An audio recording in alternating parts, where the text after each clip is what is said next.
Estelle Brody became a huge star in Great Britain at the end of the silent era, but after starring in 2 early British talkies, she virtually disappeared until returning almost 20 years later as a character actress. What happened? Join me as I investigate. Estelle Brody was born in 1900 in New York to composer Joseph Brody and his wife Leah. Brody was a famous composer of music for Yiddish theater and Jewish liturgical services and was an early teacher to George Gershwin. She began dancing at an early age, and by the time she was in her 20s, she was touring America in a vaudeville show. Eventually, she made her way to England and danced in the West End production of the hit Broadway musical The Blue Kitten in 1925. She was spotted on the stage by director Thomas Bentley and was given a supporting role in the 1926 film White Heat, which starred Juliet Compton and Walter Byron. This experience led her to being cast as the lead in the 1926 World War I drama Mademoiselle from Armentières. Mademoiselle became the most successful British film of 1926 and was still playing over a year later in British theaters. Estelle was instantly launched into superstardom. Interestingly enough, her studio's publicity agents decided to disguise the fact that she was an American due to many British people being unhappy with the overreaching American influence on the film industry. Therefore, they claimed she was a Canadian. Estelle starred in The Glad Eye and The Flight Commander in 1927, both of which were successful. But her biggest hit of that year was playing the popular British character Fanny Hawthorne in the new screen adaptation of Hindle Wakes. Fortunately, this film survives and displays Estelle's significant amount of talent. Fanny was a trailblazing feminist heroine that defied social norms, and the role launched Estelle even further into stardom. She starred in 3 more hits in 1928, including the successful sequel to Mademoiselle, this time entitled Mademoiselle Parlez-vous. In 1929, she starred in the silent comedy Weekend Wives, which also survives. She then starred in Kitty, which was initially filmed as another silent. However, seeing the growing demand for talkies, the director Victor Saville decided to refilm the second half of the movie as a talkie. He took Estelle and her co-star Jon Stewart to New York to utilize the sound equipment at RKO Studios. What's particularly interesting is that Estelle had to pretend to be British with an accent when she filmed in New York, even though she was from New York. The film was another hit. Estelle followed it up with one more part talkie, The Plaything, in 1929, which featured a young Ray Milland. Apparently, following The Plaything, Estelle had trouble finding other talkie opportunities in England. One source claims that it was due to her lack of a real British accent. Either way, Estelle decided to move to Hollywood in 1930 to see if she could find work in the talkies there. Unfortunately, she did not find many opportunities.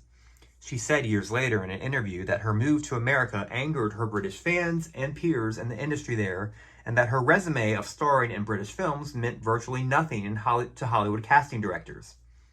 Aside from a bit part in 1933's Irene Dunne film Anne Vickers, Estelle only worked in one American film. She starred as the girl from Kokomo opposite Jack Benny in his comedy short A Broadway Romeo in 1931. Frustrated with her lack of success, Estelle returned to England in the mid-1930s, married agent Robert Finn, and was content to retire from movies for several years. However, in 1949, for reasons unknown, Estelle suddenly came out of retirement. She got cast in a bit part in Howard Hawks' comedy I Was a Male War Bride, which starred Anne Sheridan and Cary Grant and was filmed partially in London. In a memorable scene in which Cary Grant must travel with a group of war brides, Estelle was heard as the Women's Army Corps announcer, giving the group their instructions and guiding them about the latest American fashions. In 1950, Estelle had another memorable bit part as the war correspondent Mary Simon in the World War I drama They Were Not Divided. Over the next 13 years, Estelle acted sporadically in both British film and television.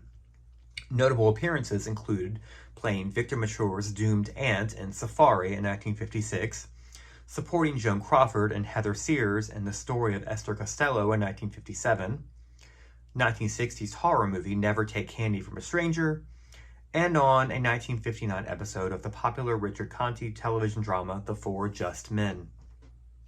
Estelle retired again in 1963 and moved with her husband to Malta, where she would live for the rest of her life. She only came out of retirement one last time in 1980 to make a memorable appearance as Nicholas Hammond's mother in The Martian Chronicles, which was filmed in Malta.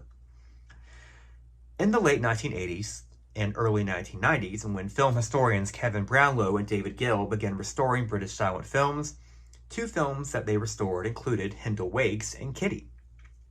Pleasantly surprised to learn that Estelle was still living in Malta, Brownlow had his editor Rodney Holland take the films to Malta to surprise Estelle in her nursing home, where she had been living in quiet retirement for many years. Both films had premieres before the retiree audience at the home, and Estelle was finally awarded another deserved fanfare 60-plus years later when her fellow residents realized they were living with a movie star. Holland also had the opportunity to interview Estelle and hear her life story, which provided most of the information that you've heard in this video. Estelle died from natural causes at the age of 94 in 1995. So we are left with the question, why did Estelle Brody's enormous silent stardom falter in the talkies? Well, there are two answers which Estelle provided herself years later.